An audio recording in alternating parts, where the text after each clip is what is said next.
Hello दोस्तों, बहुत बहुत स्वागत है दोस्तों आपके अपने चैनल जी के स्टडी पॉइंट में। दोस्तों मैं हूं DRX सूरज तिवारी, मेडिकल कंसल्टेंट। दोस्तों ये आज मैं जिस टॉपिक पे बात करने वाला हूं वो टॉपिक है दोस्तों डायनापार एम्प्यूल। आई बटन में तो आपने देख ही लिया होगा।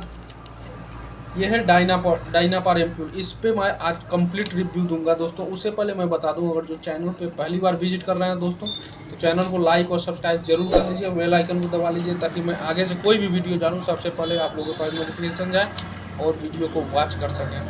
तो चलिए दोस्तों, बिना देर करते हुए अपने टॉपिक की तरफ चलते हैं। दोस्तों देख सकते हैं आप, इसमें डायनापार एम्प्यूल में डायनापार AQ लिखा होता है। AQ का मतलब क्या होता है दोस्तों? AQ का मतलब होता है एक्वस सोल्यूशन, यानी कि वाटर सोल्यूबल।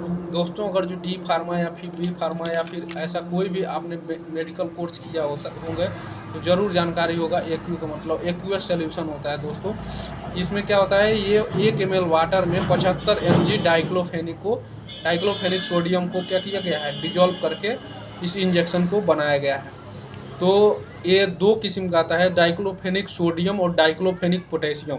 तो इसमें अंतर क्या होता है दोस्तों? डाइक्लोफेनिक सोडियम और डाइक्लोफेनिक पोटेशियम में अंतर बेसिकली यही होता है दोस्तों कि जो डाइक्लोफेनिक सोडियम होता है वो थोड़ा देर से, मतलब जो डायनापार एम्प्यूल डाइक्लोफेनिक सोडियम थोड़ा 5 मिनट लगता है उसको IM लगाने के बाद दोस्तों 5 मिनट बाद साइट ऑफ एक्शन पे जाकर काम करता है। और डाइक्लोफेनिक पोटेशियम जो होता है वो मात्र 2 मिनट में जा करके साइट ऑफ एक्शन पे काम करता है, क्योंकि उसका एब्जॉर्प्शन पावर जो होता है डाइक्लोफेनिक पोटेशियम का बहुत ही ज़्यादा होता है, इसलिए ऐसा होता है।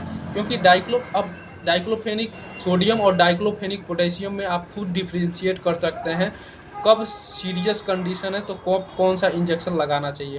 तो डाइक्लोफेनिक पोटेशियम, मान लीजिए कोई एक्सीडेंटल केस आ गया तो आपको सबसे पहले डाइक्लोफेनिक सोडियम न लगा करके डाइक्लोफेनिक पोटेशियम लगाना चाहिए, क्योंकि वहाँ पे तत्काल रिलीफ होना चाहिए पेशेंट को। तो इस कंडीशन में डाइक्लोफेनिक पोटेशियम ही लगाना होता है।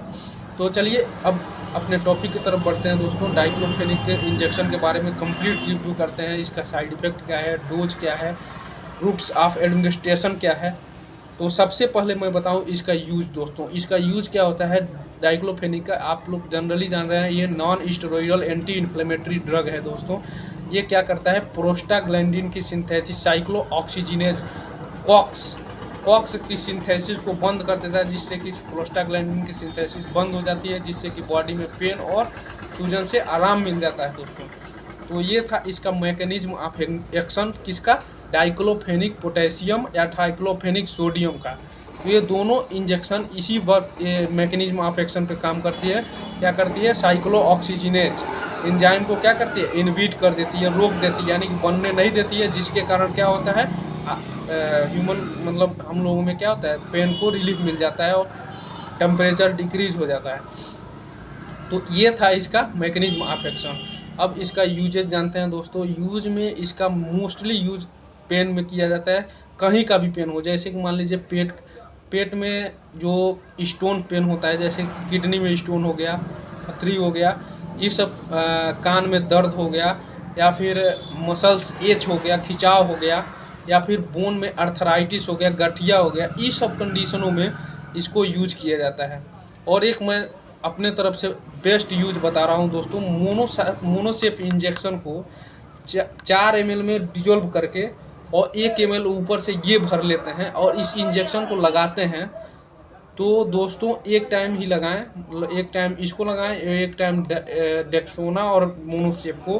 तो आप देखेंगे 4 दिन में कैसा भी टाइफाइड होगा, इन्फेक्शन, बैक्टीरियल इन्फेक्शन को कंट्रोल कर देगा। तो चलिए अपने इसी टॉपिक पे रहते हैं हम लोग। ये था डाइक्लोफेनिक का, मैंने यूज बता दिया आप लोगों को। अब रूट्स ऑफ एडमिनिस्ट्रेशन के बारे में बता रहा हूँ दोस्तों। रूट्स ऑफ एडमिनिस्ट्रेशन, ये IM IV किसके साथ, IV इन्फ्यूजन के साथ, इन्फ्यूजन और उसके बाद से IV बोलस, ये 3 प्रक्रिया है। तीन तरह से आप इसको क्या करते हैं, इंसर्ट कर सकते हैं, एडमिनिस्ट्रेट कर सकते हैं, किसमें, बॉडी में। तो सबसे ज़्यादा प्रीफर किया जाता है IM, क्योंकि ये ज़्यादा पेनफुल नहीं होता है, क्योंकि एक्वस नेचर का है तो पेनफुल होना ही नहीं चाहिए इसीलिए। और बहुत से इंजेक्शन आते हैं 3-3 ml का, वो बहुत ही ज़्यादा पेन करते हैं जो दोस्तों पेशेंट को। तो ये था इसका रूट्स ऑफ एडमिनिस्ट्रेशन। अब इसका डोजेज जानते हैं दोस्तों। डोज क्या होता है? डोज होता है दोस्तों, अगर जो बंदा जो पेशेंट है वो 40 kg से एबव है तो दोस्तों इसका 1 ml सुबह शाम लगा सकते हैं, यानी 1 एम्प्यूल सुबह शाम लगा सकते हैं दोस्तों।